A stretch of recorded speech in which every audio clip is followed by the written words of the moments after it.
मैं रामवत सिंह आज श्रीमद् भगवद गीता प्रसंग 4 पर भी डिस्कस करते हैं, समझने की कोशिश करते हैं कि पिछले एपिसोड में जगत की अव्यक्ति को मिथ्या नहीं माना जा सकता है, इसे वास्तविक किंतु अस्थायी माना जाता है। जैसा कि कुछ लोग जगत को मिथ्या मानते हैं, कुछ मानने वाले लोग जैसे जो स्पिरिट में जो जुड़े हुए लोग कि जगत मिथ्या है। जगत मिथ्या नहीं माना सकता, इसको टेम्पररी माना जा सकता है। यह उस बादल के सदृश है जो आकाश में घूमता रहता है और वर्षा ऋतु के आगमन के समान है, जो अन्न का पोषण करती है। ज्यों ही वर्षा ऋतु समाप्त हो जाती है, बादल चले जाते हैं, और बादल जब चले जाते हैं, बरसात बंद हो जाती है तो सूख भी जाते हैं, फसलें सूख भी जाती हैं। इसी प्रकार भौतिक अव्यक्ति का एक निश्चित अंतराल है और कुछ काल तक ठहरती है, फिर लुप्त हो जाती है। प्रकृति इस रूप में कार्यशील है, लेकिन यह चक्र निरंतर चलता रहता है। ऐसा नहीं है जो क्षरण होता रहता है ना, क्षरण होना और लुप्त होना और फिर उसका निरंतर चलता रहना, चक्र को चलता रहना होता है। इसलिए मिथ्या नहीं है और शाश्वत है। भगवान इसे मेरी प्रकृति कहते हैं। भगवान खुद इसको अपनी प्रकृति कहते हैं। प्रकृति का मतलब है कि उनकी खुद की नेचर है, वो जो नेचर का नेचर है वही उनका नेचर है। यह भौतिक प्रकृति अपरा प्रकृति परमेश्वर की भिन्न शक्ति है। इस प्रकार जीव भी परमेश्वर की शक्ति है। जैसे जीव परमेश्वर की शक्ति के बराबर, जीव परमेश्वर के गुणों से ही मिला हुआ है। जैसे समुद्र का जल, पूरा जल और एक बूंद बराबर है, ऐसे ही जीव प्लस परमेश्वर बराबर है। इसी प्रकार जीव भी परमेश्वर की शक्ति है, किंतु वह विलग नहीं है, अपितु भगवान से नित्य संबद्ध है। प्रकृति भी, जीव भी सब नित्य संबद्ध है, ये अलग नहीं है, अलग नहीं। इस प्रकार भगवान, जीव, प्रकृति तथा काल, भगवान, जीव, प्रकृति तथा काल, ये सब परस्पर संबंधित है, आपस में एक दूसरे से रिलेशन रखते हैं और सभी शाश्वत है और सब पुराने हैं पहले से। परंतु दूसरी वस्तु कर्म शाश्वत नहीं है। कर्म बदलता रहता। हाँ, कर्म के प्रभाव अत्यंत पुरातन हैं, हो सकते हैं, और हम अनादिकाल से अपने शुभ अशुभ कर्म फलों को भोग भी रहे हैं, जो बहुत पहले के शुभ, और कहते नहीं कि संचित कर्म हैं, संचित कर्मों के फल हैं, अब के कर्मों के फल है, वो अनादिकाल से चला है। परिवर्तन हमारे ज्ञान की पूर्णता पर निर्भर करता है, और जो इसमें चेंजेस आते हैं, ज्ञान हो जाता है, तभी हम समझ पाते हैं। हम विविध प्रकार से कर्मों में व्यस्त रहते हैं। कर्म ये जो हमें सामने दिखता है, सब किसी को प्राप्त करने के लिए कर्म करना, किसी को निवृत्त होने के लिए कर्म करना, बहुत चीज़ें हैं, वो सब हम कर्म फल से राहत पा सकते हैं। लेकिन कब राहत पा सकते हैं कि हमें ये समझ आ जाए कि कर्म कौन से अच्छे हैं और कौन से बुरे हैं, किसे करना चाहिए, किसे नहीं करना चाहिए। और परिवर्तन ही संसार का नियम है। श्रीमद् भागवत गीता में इसका भी बहुत बृहत्तर वर्णन दिया हुआ है। कर्म पे तो पूरा डिस्कशन ही है। कर्मणि तवज्जकार्य महाफलेषु कदाचन, कर्म ही तुम्हारा अधिकार है। और कर्म क्या है, अकर्म क्या है, ये इसमें श्रीमद् भगवद गीता में भगवान श्री कृष्ण ने समझाया है। ईश्वर अर्थात परम, ईश्वर की स्थिति परम चेतना स्वरूप है। परम चेतना, ईश्वर परम चेतन है, जीव उसका अंश है, इसलिए वो चेतन है, लेकिन परम चेतन नहीं हो सकता। न तो जीव परम चेतन के बराबर हो सकता है, वो चाहे कितना बड़ा योगी, सिद्ध, महात्मा कुछ भी हो, उसके बराबर नहीं हो सकता है। और ऐसा कहना भी बुरा नहीं, ऐसा कहना भी मिथ्या है, झूठ है, क्योंकि परमेश्वर परम चेतन है, आप चेतन हैं। चेतना अवस्था आपकी जागृत हो सकती है, सिद्ध हो सकते हैं, महान हो सकते हैं, महान गिने जा सकते हैं, लेकिन भगवान नहीं हो सकते हैं। इसलिए जीव परा व उत्कृष्ट कहलाती है, क्योंकि जीव भगवान जैसी चेतना से युक्त है, लेकिन भगवान की चेतना परम है। जीव कभी भी यहाँ तक अपनी सिद्ध अवस्था में भी परम चेतन नहीं हो सकता है। यह सिद्धांत भ्रामक है। मीन्स यही है कि परम चेतन नहीं हो सकता है। सिद्ध अवस्था में भी परम चेतन नहीं हो सकता। कहते हैं कि इन्होंने बहुत सी सिद्धियाँ ले ली हैं, बहुत सी इतने तप कर लिए हैं कि इतना ज्ञान हो गया कि वो परम चेतन फिर भी नहीं हो पाते हैं। ईश्वर क्षेत्रज्ञ व चेतन है, ईश्वर क्षेत्रज्ञ व चेतन है, जैसा कि जीव भी है, जीव भी उसी तरह का है। लेकिन जीव केवल अपने शरीर के प्रति सचेत रहता है, शरीर के प्रति सचेत रहता है, और परमेश्वर क्या, जीव के प्रति, सबके प्रति सचेत रहता है। अतएव वह जीव विशेष की मानसिक गतिशीलता से परिचित रहते हैं। परमात्मा प्रत्येक जीव के जैसे ही भगवान समस्त शरीरों के प्रति सचेत रहते हैं, चूँकि वह प्रत्येक जीव के हृदय में वास करते हैं।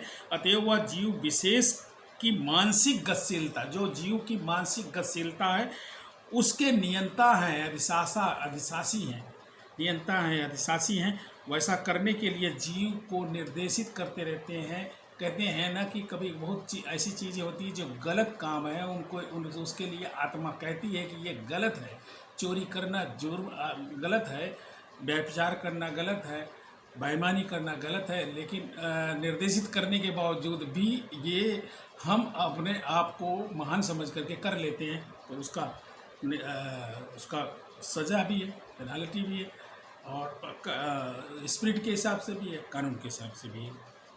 जैसा जीव चाहता है वैसा करने के लिए जीव को निर्देशित करती है। जीव भूल जाता है कि उसे क्या करना है। पहले तो वह किसी एक बीज से कर्म करने का संकल्प करता है, क्योंकि मनुष्य पे जो है ना एक परफेक्ट तो है नहीं परफेक्ट है, तो इसको ऐसे करते हैं, वैसे फेल हो गया तो ऐसे करते हैं, ऐसे फेल हो गया तो ऐसे करते हैं, नहीं तो हम ऐसे करते हैं। कुछ लोग कहते हैं कि हम सबसे अच्छा करते हैं, हम सबसे अच्छा कर लेने की क्षमता रखते हैं। तो यही चीज़ है, क्योंकि वो बदलता रहता है, उसका एटीट्यूड बदलता रहता है, परमेश्वर का नहीं बदलता है। जिस प्रकार हम अपने कपड़े पुराने हो जाने पर उतार देते हैं, फेंक देते हैं, ये आत्मा भी जो है ना शरीर को छोड़ देती है और दूसरे शरीर को धारण कर लेती है। लेकिन वह अपने कर्म की क्रियाओं और प्रतिक्रियाओं में हम उलझे रहते हैं। उस उलझने की वजह से ही कर्म हमारे साथ रहते हैं। और जब हम बदल देते हैं, चोला बदल देते हैं, कपड़ा बदल देते हैं, या मतलब शरीर बदल देते हैं, तो वो कर्म संचित कर्म के साथ चले जाते हैं। उनका दुख या सुख भोगना भी पड़ता है। इसलिए विगत कर्मों की बड़ी चर्चा रहती है। लोग कहते हैं ना कि भोगोगे तुम यह कर्म कलाप तभी बदल सकते हैं जब जीव सतोगुण में स्थित हो और समझे कि कौन से कर्म करने चाहिए। यदि ऐसा करता है तो विगत कर्मों के सारे कर्म फल बदल जाते हैं। जैसे सत्कर्म में लग जाओ, आप सतोगुणी हो गए हैं। सतोगुणी का मतलब बहुत बड़ी बात है, सतोगुणी ऐसे नहीं हो सकता है। तो सतोगुण हो गया तो सतोगुण की स्थिति में जो है ना आपके सारे जो संचित विगत कर्म हैं वो भी, उनके भी रिजल्ट बदल जाते हैं, बदलने लग जाते हैं, बदल जाते हैं। फलस्वरूप समझ शाश्वत, तो शाश्वत कर्म शाश्वत नहीं है, चेंजेबल है, चेंज होता है, लेकिन पुरातन है, पुराना है, पुराने से चलता चला आया है। कर्म का फल वो सब पुराना है। इसलिए यह कहा गया है कि पांचों कौन से, ईश्वर, जीव, प्रकृति, काल तथा कर्म में से 4 तो शाश्वत हैं और कर्म शाश्वत नहीं है। कर्म किस लिए नहीं शाश्वत? कर्म बदल सकता है, कर्म बदल सकता है, सत्कर्म में बदल सकता है और दुराकर्म में बदल सकता है। ये कर्म बदलने लायक है, तो इसलिए शाश्वत नहीं है, चेंजेबल है। आने का तो पुराने से ही आ रहा है। परम चेतना ईश्वर जीव में इस मामले में समान है। भगवान तथा जीव दोनों की चेतनाएं दिव्य हैं। जो आपके पास चेतना है, जो भगवान के पास चेतना है, जो भगवान है, वो तो दोनों दिव्य हैं, दोनों दिव्य हैं। यह चेतना पदार्थ के संयोग से उत्पन्न होती है, ऐसा सोचना भ्रांति मूलक है। लेकिन ये चेतना के विषय में ये मानना कि संसार से ही प्रेरित है, ऐसा कुछ नहीं है। इस पदार्थ से, मटेरियल से, आपके संग्रह से कुछ नहीं। ना, ये दिव्य है और दिव्य ही रहेगी। ये किसी से प्रेरित नहीं हो सकती है और किसी से इसका कोई प्रादुर्भाव नहीं है। इस भगवत गीता इस सिद्धांत को नहीं स्वीकार करती है। यह चेतना भौतिक परिस्थितियों के आवरण के कारण प्रतिबिंबित हो सकती है, मनुष्यों में जो चेतना है वो प्रतिबिंबित तो होती है, प्रतिबिंबित हो सकती है। जिस प्रकार रंगीन कांच में परावर्तित प्रकाश उसी रंग का प्रतीत होता है, परंतु भगवान की चेतना भौतिकता से प्रभावित नहीं होती है। हमारी जो चेतना है, जो हमें कुछ दिखता है, हम समझते हैं, इसकी तुलना इस बात से की गई है कि जैसे कोई बल्ब है, उसका कलर पीला कर दिया जाए तो रोशनी पीली हो जाएगी, हरा कर दिया जाए तो रोशनी हरी हो जाएगी, सफ़ेद कर दिया जाए रोशनी सफ़ेद हो जाएगी, बैगनी कर दिया जाए तो रोशनी बैगनी हो जाएगी। ये सीधे समझ में। ऐसे ही पानी रख देने से, पानी किसी पीले कांच के टुकड़े में रख दिया जाए, वो ग्लास में रख दिया जाए तो उसका जो ना पीलापन दिखाई पड़ता है, वाइट में रख दिया जाए तो वाइटपन दिखाई पड़ता है, ऐसे ही। लेकिन आच्छादित है।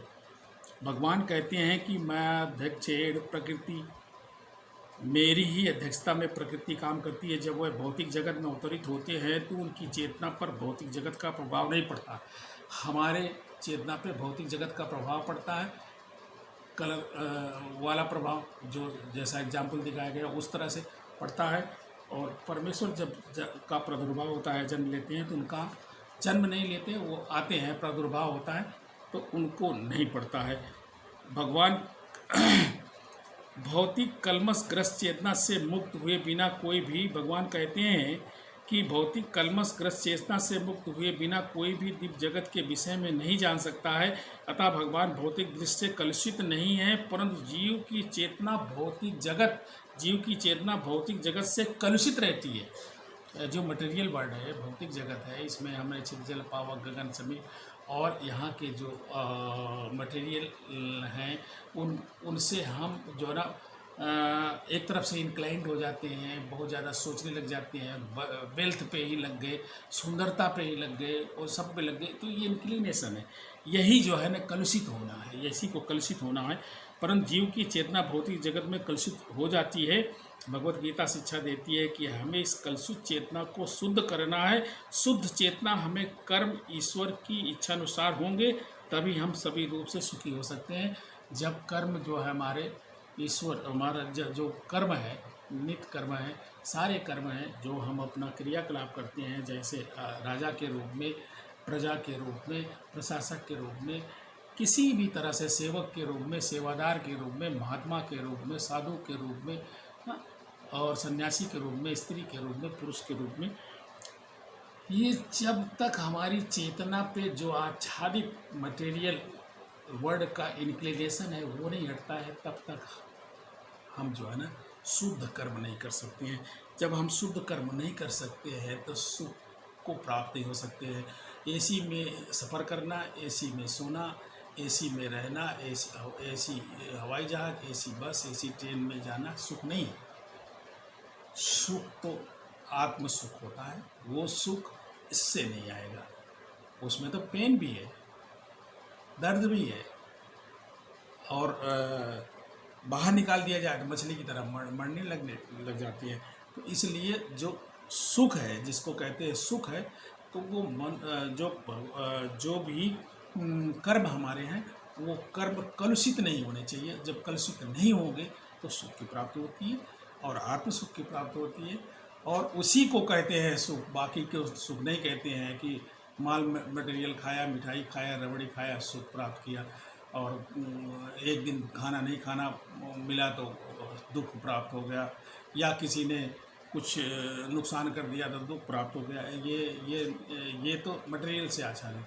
लेकिन जो सुख है, परम सुख, परम चेतना से के अनुसार चलने से जो सुख मिलता है वो और आत्म सुख है, जिसको कहते हैं कि जो है यही सुख है, बाकी सब कुछ मिथ्या है। आशा है कि आप लोगों ने कुछ समझने की कोशिश की होगा और इसे आगे बढ़ाएं, सब्सक्राइब करें, शेयर करें, लोगों तक पहुंचाएं। धन्यवाद।